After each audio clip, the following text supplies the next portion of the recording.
When somebody meets you for the first time, what do you hope they think? I hope they think that I'm nice and that I'm not like a zombie or like a horrible creature that's trying to like hurt people. How do you hope they introduce themselves? I hope they say hi first and I will shake their hand. Hello. Hey, Nice to meet you. nice to meet you too. Why did you want to do this interview today? To tell people that miracles do exist. Do you feel like a miracle? Yes. When you share your story with somebody, how do you hope they react? Well, I know it'll make them sad, but I hope that it gets to their heart and I hope it gives them hope and faith on themselves too. I know they might feel bad for me and everything, but I would like they think, well, if he did it, I could do it too. So courage and strength. Why is it important for you to provide courage and strength to others? Because this world needs it. I think love is the most valuable thing, at least to me. How would you define love?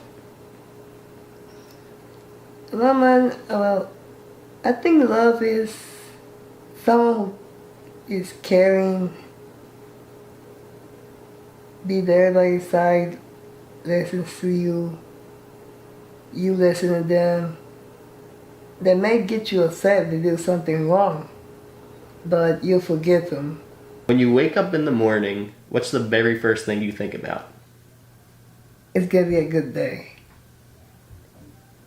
Why is that your first thought? Because if you think it's gonna be a bad day, then you will not have a good day. What in this world brings you the most joy? My family. I actually thought that one day that she would, like abandon me or something, and she hasn't done. And she says, I never will because you're my son no matter what. Is it okay if I ask you questions about the accident? Sure. What happened? The candle fell. The fire spread quick and then into my blanket.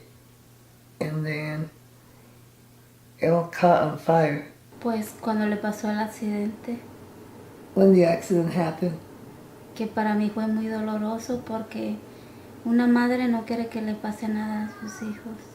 for me, it was painful because no mother wants this to happen to their son. The doctors told me I was about to die when I came. Well, there was just no hope. If you could change anything about the world, what would you change? I'll change that people understood each other better. Do you feel misunderstood? Sometimes. How would you explain your role in his life? I would say I feel like I'm kind of like a mentor, someone that he can ask anything and he gets the truth. But there was one day when this kid said, he was coming some kind of creature in his imagination. I can't remember what it was, but what I did is I scared him and he went running all the way to his house, and then Mama says, don't do that. I'm like, Mom, that was funny for me though. Oh, you scared a kid on purpose? Oh, kind of. In a way, yeah. I love how you like to have fun. Does that stuff ever bother you though, or do you just kind of roll with the punches?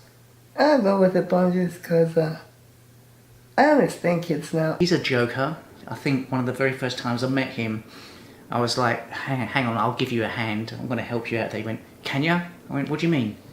And he was like, well, I haven't got one. I was like, really, Zaid? Did you have to do that? And he's a joker. I do act like other teenagers, and other kids. I do.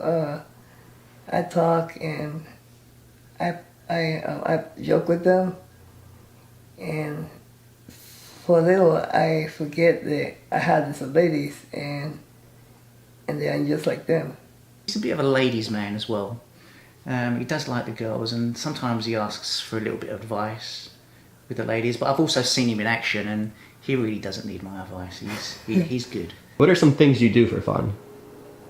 I hang out with my friends and sometimes with my girlfriend. When I was little, I used to be a what you call them, a player, but then I understood that was not the best thing to do in the future. Did he teach you that? Yes, in a way, yes. But last year I asked him, hey, Eli, I said, so I never ask a girl out, so how you ask him out? And he said, well, you know, this, and this, and this, and this. And I was like, oh, okay, so that's okay. And did it work? Yeah. Are you satisfied with your life right now? Yes and no. What would you like to improve? One, that I have vision and have hands like a normal person does. Is he popular at school? He's very popular, you know, and I think being at the school that he's at, that, you know, I would say most of his peers don't judge him. You know, they take Zaid for who he is. TSBVI is Texas School for the Blind and Visually Impaired, and you know, and it runs from people that have low vision to no vision, you know, and sometimes a lot of them have other disabilities that go along with it. And Zaid's one of those students.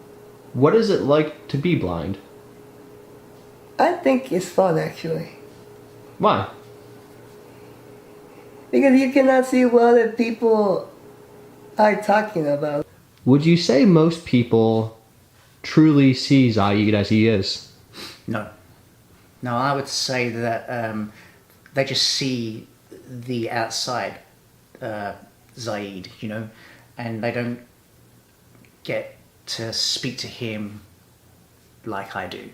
I hope that people out there, I hope they only care like what's inside and not the outside part, because the outside part, sometimes it can be wrong.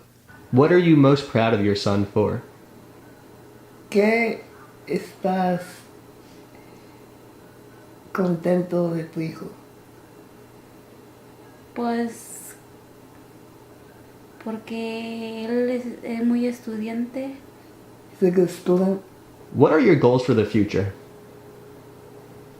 My goals for the future are, well, one, to be an interpreter, and other goal is that hopefully one day I could work for operation like 911 operation. Why do you want to work for 911? Because I don't want other people to suffer what I've been suffering. How old were you when you met your stepdad? I was 15. What did you think the first time you met Zaid? ¿Qué pensaste cuando conociste a Sai por primera vez? Fue muy fuerte para mí. It was painful for me. No supe qué decir, no supe qué hacer. I did not know what to say, and I did not know what to do. No, que cuando lo vi me sorprendí, pues todo. And when I saw him, I just got shocked and surprised, and that's all. What's it like for you to hear your stepdad say that? I think anyone would be surprised, to be honest. So I don't blame him for it. I like to write stories, poems, and I like to make songs. It just takes you out of the real world. It helps me to forget like all my pain and all my sadness sometimes that I have. And so I think that your imagination could take you to places that you want to be. What would you say is the most important thing Lee has ever taught you? He taught me that men could feel pain too. And that if you feel pain, then, talk about it, not like let yourself like say, no, I'm a man and there's nothing I can do, and because if you don't tell nobody like about the physical pain, emotional pain, or anything, then you make yourself hurt even worse than you are. If you care for others, then those others will care for you. And when you die, a lot of people come visit you. Do you think about stuff like that? Yes. What type of emotion do you experience when you think about passing? I get nervous, to be honest, because, you don't know where you're going to go. You don't know what you're going to fall, like people say you're going to fall asleep forever and everything. And, and if you cannot hear the earth and anything like you used to hear, well, it could be a little scary. But I think that if I pass away one day, I've been a nice person and I haven't done anything bad to anybody.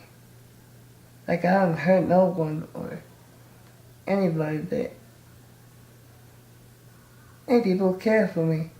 Now, I'm not saying the whole world is, but maybe my friends would. When you think about being an adult, do you get excited or intimidated?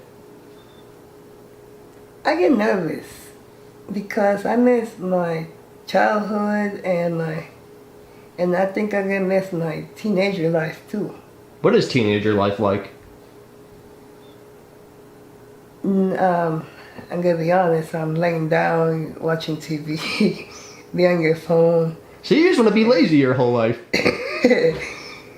Well, and when you grow up, you it takes it from you because then you gotta find yourself a job. And you don't have time for yourself. If somebody wants to be Zaid's friend, what do they need to do? I think you listen to him. I mean, he's very smart.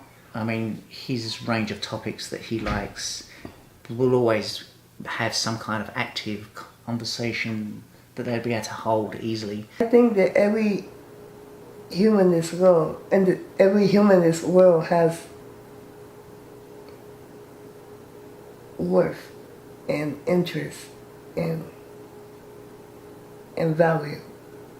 Tonight we have the incredible opportunity to help our new friend Zaid. As you can imagine, the cost of all of his surgeries and all of Zaid's medical requirements is astronomical. So we started a fundraiser to give Zaid access to the medical care he desperately needs. To get the ball rolling, I donated the first $1,000. If you're watching this and want to help Zaid, the link is in the description below.